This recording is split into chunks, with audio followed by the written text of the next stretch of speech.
지난주 설교를 은혜입니다로 했더니 입니다 시리즈로 가달라는 이런 의견이 있었는데 감각입니다라고 하기가 좀 그래가지고 감각을 깨워라라는 설교를 붙잡게 되었습니다. 그 한국 사회에서는 어떤 특유의 상대방과 나를 구분짓고 또 바라보게 만드는 어떤 특유의 관점이 있는 것 같아요.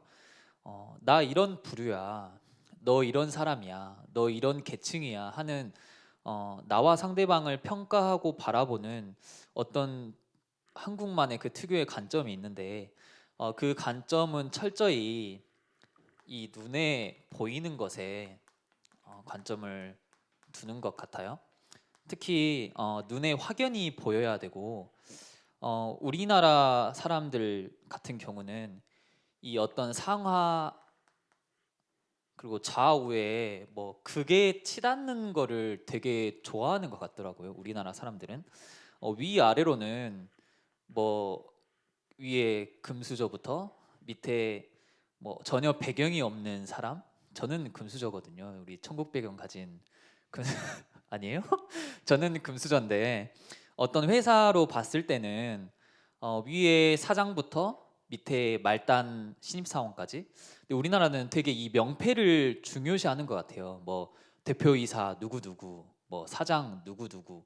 그 이태원 클라스 드라마에 보니까 꼭 사장 뭐 장대희 이게 계속 나오던데 회사에 처음 들어가고 소개할 때 박성준입니다 하면 되는데 꼭 신입사원 박성준입니다 이렇게 소개해야 되고 누군가를 부를 때는 그냥 이름을 부르면 되잖아요. 근데 뭐 김 과장, 이 대리, 박 차장 이렇게 부르곤 합니다. 제가 회사 생활 안 해봤지만 드라마에서 그러더라 이런 말이었습니다.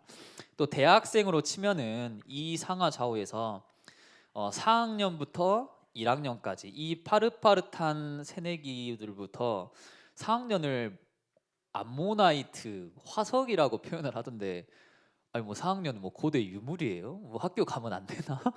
학교에 조용히 있어야 되나 싶을 정도로 4학년을 새내기들이 바라봤을 때 뭐 화석이다 이런 말이 있던데 어, 특히 우리나라는 이 상하 좌우 있지만 이 좌우에 특히 그게 엄청 치닫는 것 같아요.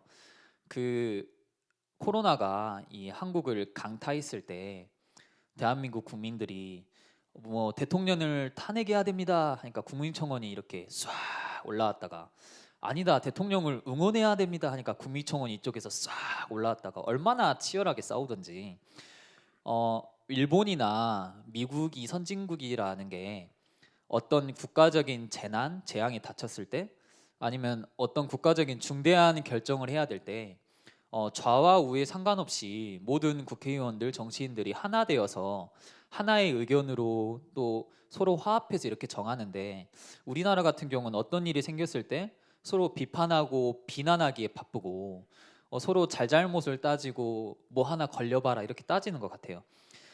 근데 우리 하나님의 백성들은 이 눈에 보이는 것만 치중해서는 안 되는 것 같아요.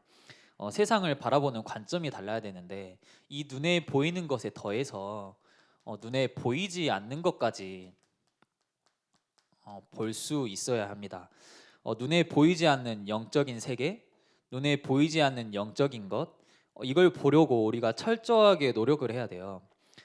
이 예배조차도 결국은 영적인 거잖아요. 영적인 부분이고 왜냐하면 우리가 이 눈에 보이지 않는 것을 왜 신경 써야 되냐면 나도 모르는 사이에 찾아오는 내가 전혀 느끼지 못하고 있는데 찾아오는 영적 무감각 때문에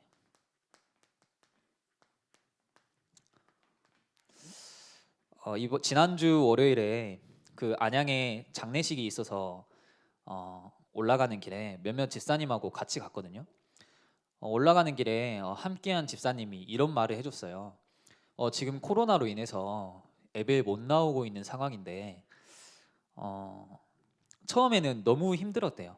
교회에 나가지 못하는 게 너무 힘들고 어, 집에서 예배를 드려야 되는 게 너무 힘들고 집에서 이 조그마한 핸드폰으로 본다는 게 예배를 드리고 있다는 게 본인이 뭔가 이상하고 교회에 너무나도 나가고 싶고 네, 3주, 4주, 5주가 지나다 보니까 무뎌지더라. 괜찮아지더라. 본인이 뭔가 여기서 이상함을 느끼고 이번 주는 꼭 제가 평일에 시간을 내서 교회에 한번 가야겠네요 하고 교회를 평일에 오시더라고요. 대학부에게도 똑같이 적용되는 말 같아요. 어느 순간 우리가 이렇게 가정에서 예배를 드리는 게 여러분의 마음속에 어느 순간 자리 잡게 되고 집에서 예배를 드리고 집에서 핸드폰으로 또 미디어로 예배를 드리는 게 어느 순간 편안한 마음이 들 수가 있다니까요. 여러분 잘 보세요. 여러분 교회 나오기 전에는 어떻게 해야 됩니까? 우리가 영상으로 봤을 땐 9시 예배면 실제로 제가 영상으로 기도회를 해봤지만 9시 5분? 늦을 때가 있어요. 아니면은 8시 55분, 50분부터 준비하고. 근데 우리 교회에 올 때는 어땠습니까? 1시간 전에 화장하고 옷 입을 거 고르고 머리도 감고 이렇게 해서 준비해서 왔었는데 어느 순간 우리가 실제로 전화해 보니까 대학생들이 이 대학부 예배 시간에 2부, 3부 예배 시간에 자는 친구들이 되게 많고 주일학교 교사인데 주일학교 교사로 9시 때 각 부서에 흩어져서 예배를 드렸었는데 어느 순간 9시에는 다 자는 시간이 돼버렸어요. 전화를 해보니까 모두 그런 건 아닌데 저도 마찬가지예요.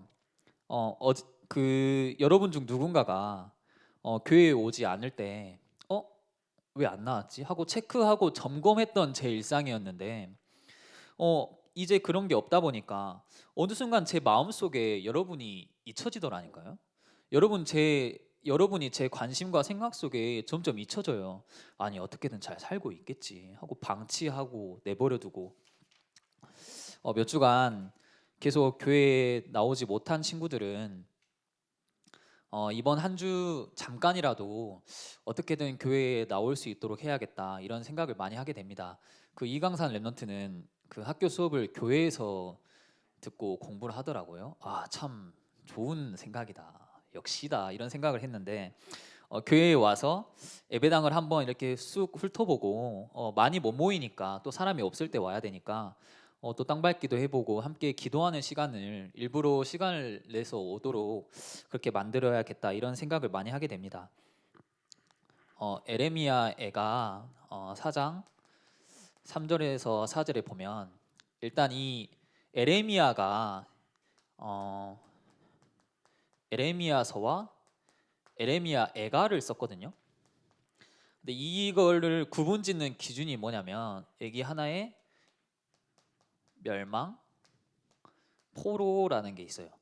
이 기준이 뭐냐면 이 에레미야서는 에레미야가 이스라엘아 바벨론에게 곧 멸망할 거다 애언하고 그러지 마라 다시 하나님께 돌아와라 이렇게 호소하는 에레미야서라면 에레미야 애가는 애가예요.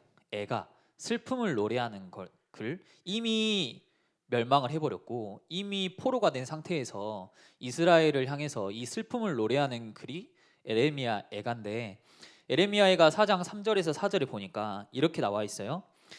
들깨들도 젖을 주어 그들의 새끼를 먹이나 딸내 백성은 잔인하여 마치 광야의 타조 같도다. 광야의 타조가 얼마나 잔인하냐면 알을 낳아놓고 키우질 않아요. 방치합니다. 심지어 자기 새끼를 잡아먹어요. 포악하죠. 이게 광야의 타조예요. 제가 어렸을 때 엄마 젖을 너무 안 먹었대요. 그래서 너무 부모님이 걱정이 이만저만 아니었다고. 그게 어미의 마음이고 그게 부모의 마음인데 이 광야의 타조는 이 새끼에 대한 알에 대한 전혀 관심이 없는 거예요.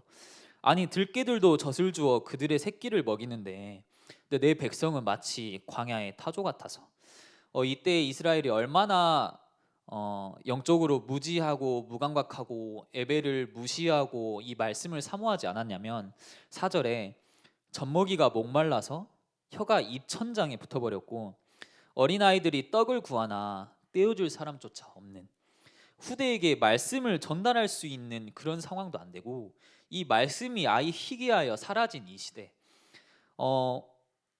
이 말씀을 묵상하면서 내가 이렇게 되면 안 되는데 지금 이 상황에 내가 이렇게 돼가면 안 되는데 나를 개척해야겠다 이런 생각을 많이 하게 됩니다. 지금 여러분 요 몇 주 동안 교회 안 나온 동안 여러분의 삶은 어떠십니까?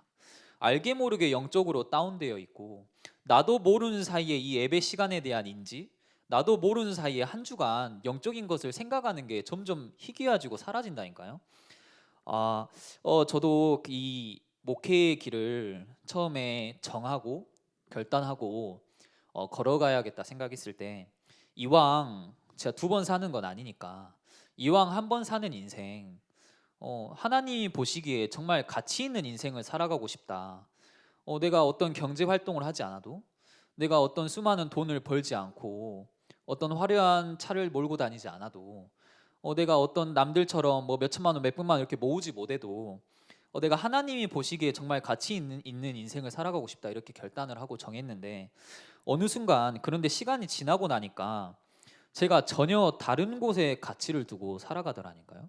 그때 그 마음, 그 뜨거움은 잊혀지더라니까요. 아니, 하나님이 보시기에 가장 가치 있는 인생을 살겠다고 했는데 시간이 지나서 이 가치를 전혀 다른 곳에, 눈에 보이는 곳에 완전히 그 가치를 매기고 중심을 두고 살아가는 저를 보게 됩니다. 히브리서 2장 1절에 보니까 이렇게 나와 있어요. 너희는 들은 것에 유념하라. 왜요? 흘러 떠내려가지 않도록. 이 영적인 것은 제가 조금이라도 신경 쓰지 않으면 나도 모르는 사이에 저 멀리 떠내려 가버려요. 저 멀리 떠내려 가고 있는데 그 떠내려 가는 그것조차 내가 인지하지 못하고 저 멀리 떠내려 가서 결국 다시 돌아오지 못한 상황까지, 다시 돌이킬 수 없는, 눈에 보이지 않기 때문에. 코로나 바이러스가 왜 무섭나요? 눈에 보이지가 않아서. 눈에 보이면 피하겠죠. 안 가겠죠. 눈에 보이지가 않으니까 제가 어느 시점에, 어느 시간대에, 어느 장소에서 걸릴 줄가 모르는 거예요. 그래서 코로나 바이러스가 무서운 거고, 금요일에 두 친구가 사정이 생겨서 대학부 오늘 드릴 예배 유언을 못 하겠다라는 연락이 왔어요. 일부러 무리하지만 부탁했습니다. 타협하지 않고 너네 와야 한다. 충분히 다른 사람을 구할 수 있었어요. 대학부 임원 다른 사람을 구해서 시켰으면 됐는데 없다. 너네가 해주라. 이것 때문에 일부러 시간을 내서 이 자리에 앉아 있는 것. 그리고 예배위원으로서 이 예배위원이라는 매개체를 이용해서 예배 올 수 없지만 일부러라도 오게 만들어서 그 예배 시작 전에 본인들이 느꼈을 거예요. 이 칠판을 세팅하고 마이크를 세팅하고 예배를 위해 기도하고 준비하고 그런 시간들이 얼마나 귀하고 내 영적인 감각을 끌어올리는데 얼마나 도움이 되는지. 3절 앞에 있는 에레미야가 4장 1절에서 2절에 보면 이렇게 나와 있습니다. 슬프다 어찌 그리 금이 빛을 잃고 순금이 변질하였으며 성소의 돌들이 거리 여기마다 쏟아졌는고. 금이 빛이 나야 금이죠. 이렇게 반딱반딱해야 금입니다.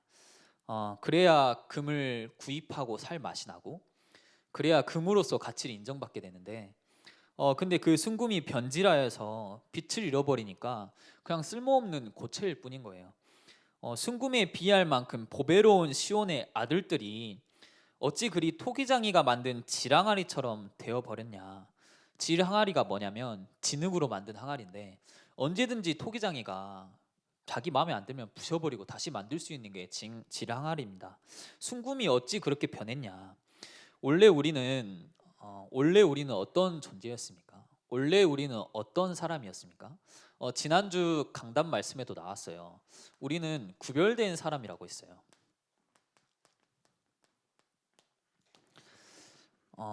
에레미야 1장 5절에 보니까 내가 너를 모태에 짓기 전에 너를 알았고 너가 배에서 나오기 전에 너를 성별하였다. 이미 내가 태에서 나오기 전에 하나님이 나를 선택하시고 나를 구별하시고, 엄청난 이 하나님의 주권이지 않습니까? 내가 이미 태어나기 전에 나의 성별을 아시고 나를 아시고. 에베소서 1장 3절에 보니까 그리스도 안에서 하늘에 속한 모든 신령한 복, 우리가 그리스도 안에서 그리스도로 말미암아 세상은 알지도 못하고 세상은 듣지도 못하고 이 세상 땅의 것으로는 알지도 못하는 이 영적인 복을 우리에게 주시는데, 하늘에 속한 모든 신령한 복을 우리가 받게 되는데, 다른 사람들은 보면 웃죠. 뭐 신령한 복? 에이, 로또나 당첨되게 해주지. 에이, 차나 주지. 에이, 집이나 한 채 주지. 근데 우리가 이 그리스도를 믿고 거기서 나오는 이 영적인 복을, 이 영적인 축복을 우리는 믿음으로 나아가지 않습니까? 왜냐, 우리가 구별된 사람이기 때문에. 근데 3절에, 세 번째로 마태복음 5장 13절에서 15절에 우리를 이 구별된 사람의 핵심으로 빛과 소금으로 불러주셨어요. 근데 소금이, 우리가 소금 역할을 해야 되는데 소금이 짜야 소금이잖아요. 이 소금이 음식에 들어가서 그 음식의 그 싱거운 맛을 짜게 만들어서 음식을 더 맛있게 해주는 게 소금인데, 이 소금이 음식 안으로 들어가서 이 음식이 변하지 않고 오래 갈 수 있도록, 오래 저장할 수 있도록 만드는 게 이 소금의 역할인데, 그 소금이 짠맛을 잃어버려서, 그 소금의 가치를 잃어버려서 어두운 곳에 밝게 비추는 이 빛이 얼마나 중요한지, 그 엄청 어두운 곳에 그 촛불 하나만 켜면은 갑자기 그 은은하고 완전 아리따웃한 그 배경과 빛이 확 이렇게 펴지는 게 얼마나 예쁜지. 근데 아까 말했던 것처럼 그 우리가 그 순금의 빛을 잃어버리고 변질되어서 하나님이 우리를 이 구별된 사람으로 불러 주셨습니다. 왜 이 구별된 사람으로 우리를 불러 주셨냐? 이것 때문에. 몇 주간 강단 말씀에서 담임 목사님이 이 사랑에 대해서 계속 말씀해 주셨어요. 우리가 이 영적인 무감각들, 이 영적으로 무감각하고 내가 이 영적으로 놓치고 있는 것들을 깨트려야 합니다. 계속해서 우리가 경계해야 합니다. 오늘 2부 때 나왔죠. 스스로 내 자신을 괴롭게 해라. 내가 어떻게 해서든지 하나님을 경외하는 삶을 만들고 내 위주, 내 생각대로 살아갔던 삶에서 하나님이 원하시는 게 무엇일까라는 생각을 계속 할 수 있도록 나를 괴롭혀라. 이성 관계에 있어서, 그 사랑하는 데 있어서 가장 지치고 힘들고 가장 최악의 사랑이 뭐예요? 짝사랑이죠. 왜 웃어요? 저 짝사랑 안 하고 있어요.